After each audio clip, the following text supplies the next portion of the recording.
Tolong ya pemerintah, jangan main-main sama rakyat.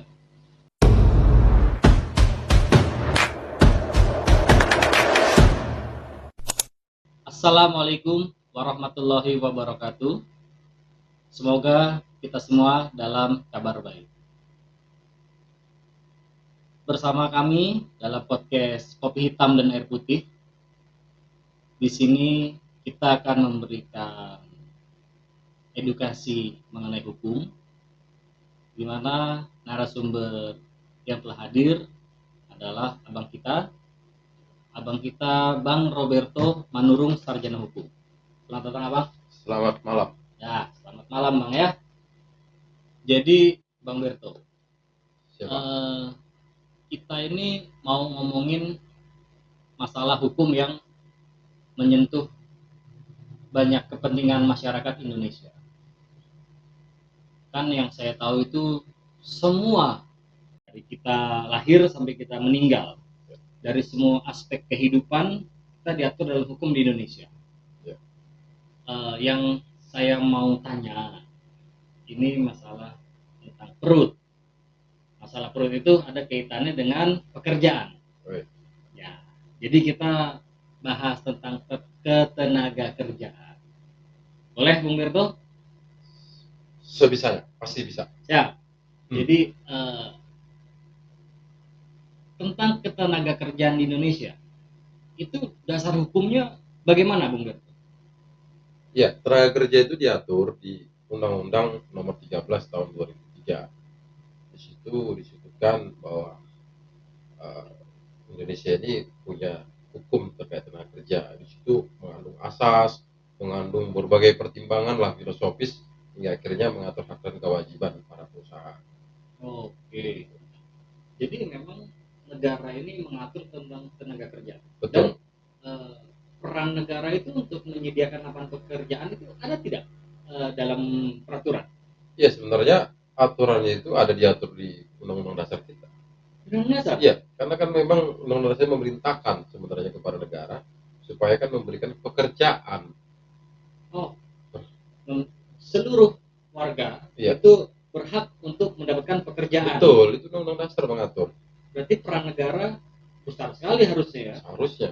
Oke, tapi ini kan saya sih mau bertanya tentang masalah pemutusan hubungan kerja atau PHK lah ya. Kalau bagi karyawan PHK itu karena karyawan adalah tulang punggung keluarga, berarti PHK itu adalah punggung harus kuat. Begitu. Iya kan, kalau kena PHK punggung harus kuat dong. Apa tadi Pak? PHK, punggung harus kuat karena dia sebagai tulang punggung keluarga. Ya toh? PHK bukannya perusahaan harus kaya? Itu maksudnya. Iya, berarti pemerintah harus isi aja sendiri di komen ya. Pemerintah harus apa tuh? Kayaknya kira-kira bagaimana? Jadi ini ada case. Saya punya saudara itu di Pulau Jawa, di Jawa Tengah, itu dia baru kena PHK, sebuah perusahaan yang saya bilang cukup besar lah. Ya. PHK itu saya mau tanya Bung Berto, hak dan kewajiban seorang karyawan itu apa setelah di PHK? Dan mohon maaf, kenapa dia bisa di PHK? Ya, baik. Kenapa dia bisa di PHK? Sebenarnya untuk mem-PHK karyawan itu banyak dan ketat regulasinya. Tapi pada prakteknya banyak perusahaan itu mengakal-akali. Betul, supaya tadi menghindari pesangon. Menghindari pesangon? Betul, jadi semakin lama kan karyawan itu semakin gede penghasilannya. Oh iya, itu ada gitu kan. Nah, jadi dia akal-akalin lah, dibuatlah regulasi perusahaan yang seolah-olah ini kebijakan perusahaan. Contohnya itu kan ditempatkan di tempat yang jauh, padahal rumahnya kan di sini. Artinya kan supaya mengundurkan diri. Nah, itu akhirnya kan mengundurkan diri kan menghilangkan pesangon. Ya. Nah, tapi prakteknya itu langsung di PHK saja. Nah, sedangkan tadi banyak ketentuan-ketentuan yang harus menjadi persyaratan kalau mau di PHK, dan biasanya itu nggak ada yang terpenuhi, cuma sepihak saja, makanya namanya PHK sepihak. Oke. Nah, Gitu bang. PHK sepihak. Berarti tindakan PHK itu juga perusahaan juga kalau nggak ada jalan keluar barangkali perusahaan merugi. Ya. Barangkali atau sudah over kapasitas pekerjaan. Ya. Ya. Tenaga kerjanya melimpah tapi orderan atau pesanan barang dari atau apapun jasanya dari perusahaan tersebut berkurang. Ya. Jadi sehingga mereka harus melakukan PHK. Ya. Nah, haknya dari para tenaga kerja itu pesangon. Ya.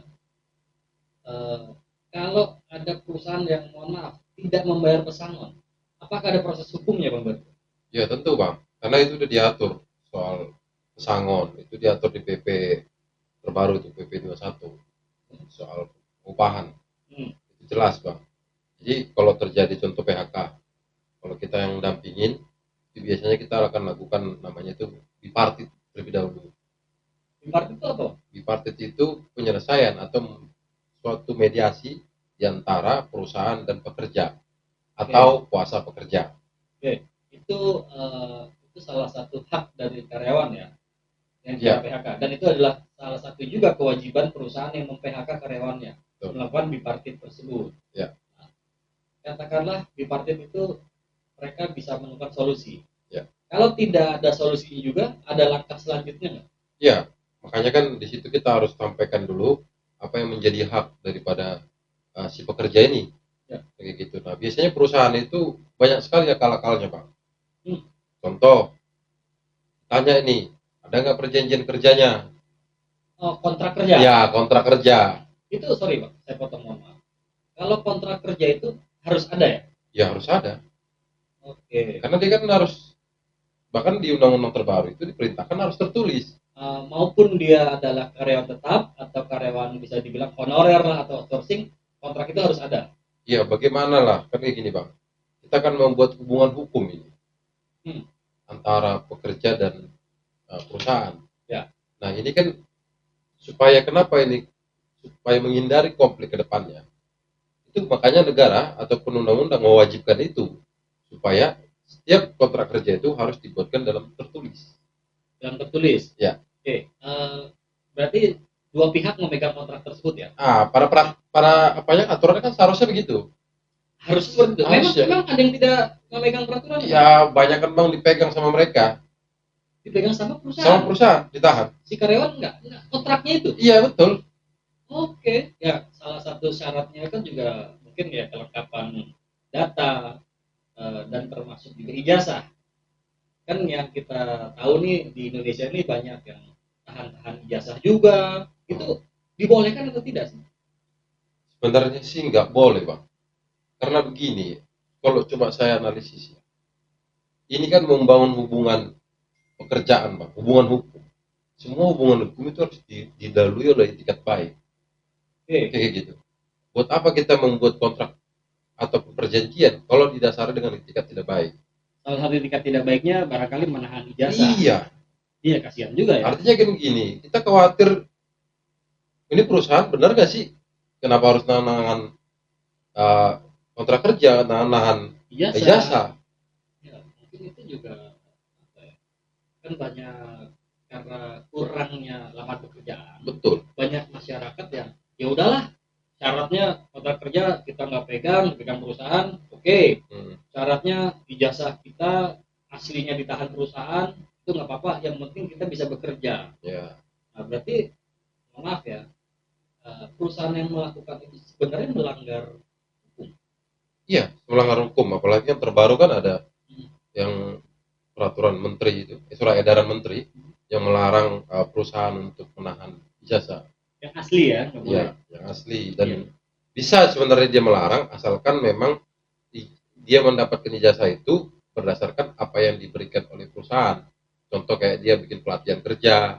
Oh, sertifikat. Sertifikat yang dikeluarkan oleh atau dibiayai oleh perusahaan. Dibiayai oleh perusahaan. Itu bisa ditahan sama dia. Dan itu pun kalau hilang perusahaan harus wajib membayar, mengganti rugi. Nah, berarti gini, kalau karyawan berselisih dengan perusahaan, itu proses hukumnya bagaimana? Perselisihan apa dengan? Ya tadi yang saya bilang Bang, itu kan ketika terjadi PHK sepihak, kita akan bersurat kepada perusahaan supaya diadakannya bipartit. Ya, setelah bipartit. Nah, kita bipartit, ternyata tidak ada titik temu, dan itu kita akan ajukan namanya ke tripartit. Tripartit itu 2, tri itu 3. Ya, Berarti cara yang nomor 3. Betul. Tripartit itu apa? Artinya tripartit itu kita melibatkan pihak lain. Pihak lain. Ya, dalam hal ini pemerintah. Oh, ini adalah peran pemerintah. Betul. Pemerintah melalui alat kekuasaannya itu Dinas Tenaga Kerja, betul. Nah, tapi kan ya di Indonesia ini biasanya pemerintah dan pengusaha itu mereka punya hubungan cukup dekat. Ya, nanti saya akan jelaskan di situ. Ya. Nah, tapi gini, di situ nanti kita akan mendaftarkan namanya itu permohonan tripartit, pencatatan tripartit. Di situ kita akan berunding lagi, kita berdebat. Nah, itu lagi-lagi perusahaan akan bicara itu. Ada nggak kontrak kerjanya? Ada nggak pengangkatan kerjanya? Nah, selalu menanyakan itu supaya seolah-olah dia ini menghilangkan bukti bahwa pekerja ini dia bukan karyawan dia. Jadi bisa kalau di anggaran pemerintah tuh kayak anggaran belanja barang ya, habis pakai. Betul. Nggak suka ganti. Ya. Oh ya itu. Suka Bang. Kejam juga ya. Makanya saya bilang tadi perusahaan harus kaya. Iya. Untuk karyawan punggung harus kuat. Ya. Untuk perusahaan harus kaya. Iya betul. Itu adalah PHK. Makanya Bang. Iya kan kita misalnya dapat surat nih, bukan surat cinta, terus surat suruh berhenti kerja. Kan kasihan juga. Terus ada lagi lah dia dipanggil bosnya, tiba-tiba dalam hatinya mungkin gue mau dapat promosi nih, ternyata dia dipindahkan ke pengangguran, kan kasihan juga itu. Sedangkan biaya hidup semakin tinggi. Betul. Nah Bang, saya mau tanya juga, perusahaan itu karyawan harus terdaftar di serikat pekerja atau tidak? Kalau serikat pekerja sih sebenarnya sih perusahaan itu harus punya serikat pekerja. Oh, harus punya serikat pekerja. Karena supaya mengimbangin perusahaan. Karena kan yang memperjuangkan perusahaan itu kan yang serikat pekerja. Kalau sendiri-sendiri diselesaikan mereka Bang. Oke. Nah, tapi keadaan banyak perusahaan itu yang mencoba untuk menghilangkan atau bagaimana nih perusahaan tidak ada serikat pekerjanya. Tapi aturannya harus. Sebenarnya harus Bang. Karena dia harus menjadi apa? Jadi wadah. Iya, jadi wadah. Dia harus jadi seperti saya bilang, dia harus jadi seperti legislatif yang menggonggongin eksekutif kayak gitu. Ya. Jadi kira-kira begitu Bang. Di perusahaan itu harus sebenarnya. Tapi pada prakteknya itu perusahaan itu menghindari adanya serikat pekerja. Karena barangkali bikin ribet nih, bikin demo, mogok dan sebagainya. Padahal itu bagian daripada memperjuangkan hak mereka. Ya. Kalau yang benar, mereka serikat pekerja juga kadang-kadang memperjuangkan. Ya gitulah. Ya kita oknum-oknum lah. Ya. Sorry, itu oknum. Ya. Tidak semuanya itu buruk. Yang jelek-jelek itu oknum. Tapi kan kenyataannya barangkali lebih banyak oknum. Ya. Barangkali. Semua menyamar jadi oknum. Iya. Terus juga gimana Bang? Jadi menyambung tadi terkait dengan tadi kita tripartit. Kita ada tripartit, kan di situ kita akan soal pembuktian kita bilang bahwa hak dari para pekerja ini harus mendapatkan pesangon dikali masa kerja, kayak gitu, hak penghargaan masa kerja, hak penggantian hak itu kan, hak penggantian hak itu semua ada aturannya Bang. Ada rumusnya. Ada hitungannya. Dihitung dari masa kerja dia. Oh, itu yang ribet lah. Banyakkan lagi gini Bang. Perusahaan itu kadang-kadang tidak mendaftarkan karyawannya ini ke BPJS. Loh, kan tahu saya sih harus. Ya harus. Undang-undang BPJS mengatakan perusahaan itu wajib untuk mendaftarkan BPJS Ketenagakerjaan, BPJS Kesehatan. Atau gini kali Bang ya, mungkin yang didaftarkan tidak seluruh, tapi sebagian sebagai persyaratan. Ya tapi kan itu nggak boleh juga Bang. Ya namanya nyari celah Bang, daripada bayarin asuransi buat pekerjaannya, mending buat yang lain. Barangkali itu perusahaan harus kaya. Tapi kan jaminan buat pekerja kan? Iya sih kasihan. Iya, makanya prakteknya kan kayak gitu. Nah, seharusnya kan ini kan tugas daripada dinas Bang. Peran pemerintah lagi. Iya, dinas itu punya PPNS. Apa itu? pegawai, Oh, penyidik. oh, pengawas. Iya, penyidik dia penyidik, dia bisa menyidik perusahaan-perusahaan nakal. Apa isinya yang diselidikinya itu terkait dari kontrak kerja yang nggak dikasih, tidak didaftarkannya BPJS, yang kedua upah di bawah UMP. Itu kan tugas tupoksinya PPNS ataupun dalam hal ini Dinas Tenaga Kerja. Ya, penyidik dari Dinas Tenaga Kerja ya. Betul. Tapi kan ya biasanya pada saat ada penyidikan atau apa namanya kunjungan ke perusahaan, mereka tuh biasa dapat laporan itu berupa kertas. Dan biasanya sih ini yang saya tahu ya, kalau di Indonesia tuh itu oknum lah ya, oknum pada saat dia menyelidiki, dia menyidik itu sebelum mulai sudah, Pak mau makan apa Pak, Pak mau minum apa Pak, mau minum apa.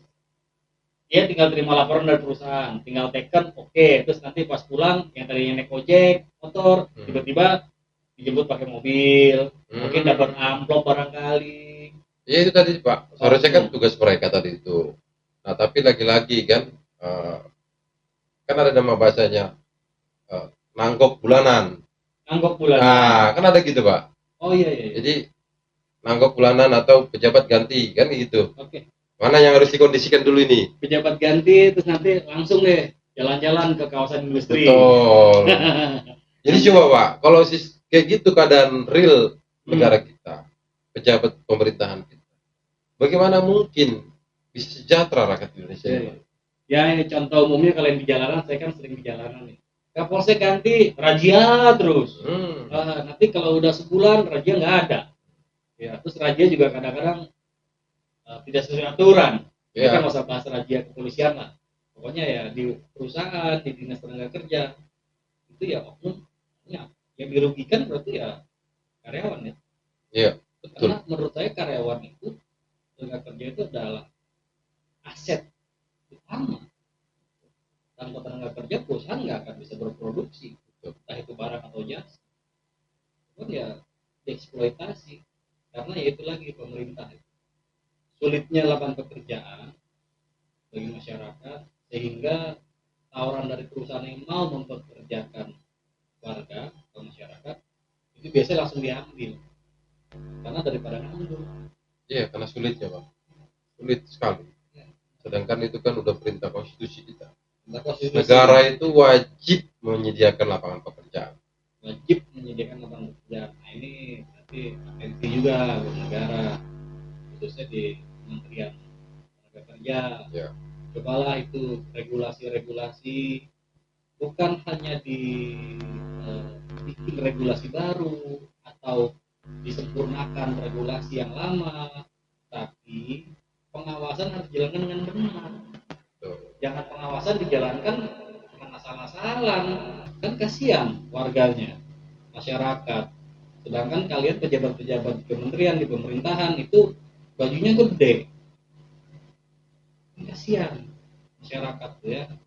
Ini buat pemerintah, tolong hadir dalam permasalahan masyarakat, khususnya menyangkut perut, bersinggungannya dengan tenaga kerja.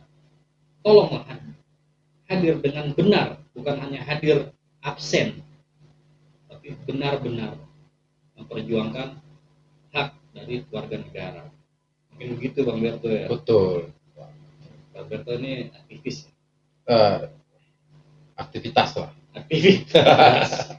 Iya. Karena sering mengadvokasi buruh, sering melakukan pembelaan-pembelaan terhadap masyarakat yang miskin. Jadi berbenturan terus sama kayak gitu Pak. Ya.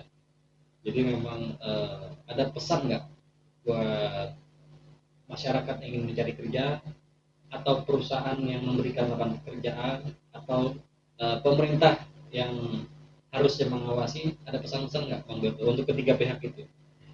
Masyarakat yang bekerja, perusahaan yang memberikan pekerjaan, dan pemerintah juga yang harus hadir. Pesan-pesannya apa? Ketiga pihak itu. Buat perusahaan, ingatlah kekayaanmu itu hasil dari keringat orang tua, anak-anaknya yang tidak makan. Buat negara, buat pemerintah, sadarilah bahwa bekerjalah yang menopang negara ini hingga masih ada. Nah, buat warga yang bekerja. Buat warga yang bekerja, berorganisasilah, perjuangkan hak-hakmu yang telah diatur oleh Undang-Undang Dasar. Mantap. Tuh, dengerin ya buat pemerintah, buat perusahaan, buat para pekerja. Itu hak dan kewajiban sudah diatur dalam undang-undang. Semua itu akan baik kalau saya garis bawahi, kalau semua bekerja dengan baik dan benar. Ya, jangan cuma mentingin segelintir. Pengusaha makin kaya, pekerja dieksploitasi, pemerintah abai. Jangan begitulah. Malu, Indonesia ini sudah lama merdeka, tapi kita masih diperbudak oleh oknum.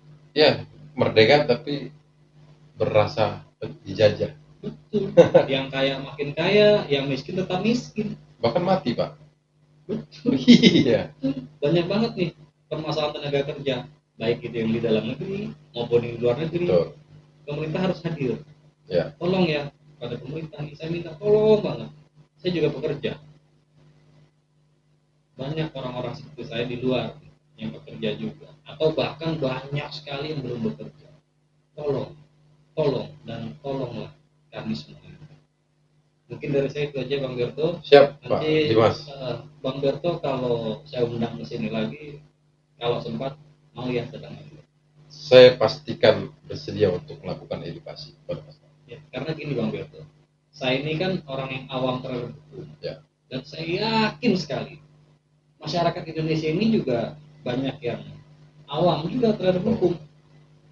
Nah, mereka mau bertanya, mereka kadang sungkan. Kalau ada masalah, baru mereka nyari, ya kan, nyari tahu. Ya. Itu kan penyesalan datang terlambat. Gitu. Nah, ini satu lagi nih, misalnya nih ya, tenaga kerja yang kena PHK sepihak, katakanlah dia sudah berjuang semampunya, Ya. melalui dirinya sendiri ataupun melalui serikat pekerja, itu nggak tembus juga tuh perjuangannya. Bisa nggak sih pekerja ini diwakili oleh atau dibantu oleh seorang lawyer?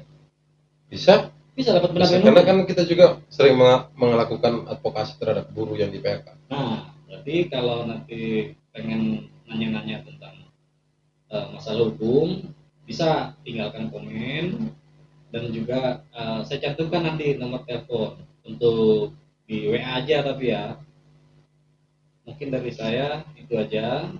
Terima kasih Bung Berto. Siap. Semoga Indonesia ke depannya akan lebih baik dan baik lagi, sehingga cita-cita pemerintah menuju Indonesia emas itu dapat terwujud dalam kurun waktu yang tidak begitu lama. Kita ini negara besar, secara demografi, secara wilayah, secara sumber daya manusia, sumber daya alam, kita sangat-sangat unggul kalau dikelola dengan baik. Tolong ya pemerintah, jangan main-main sama rakyat. Sekian dari kami. Wassalamualaikum warahmatullahi wabarakatuh. Waalaikumsalam.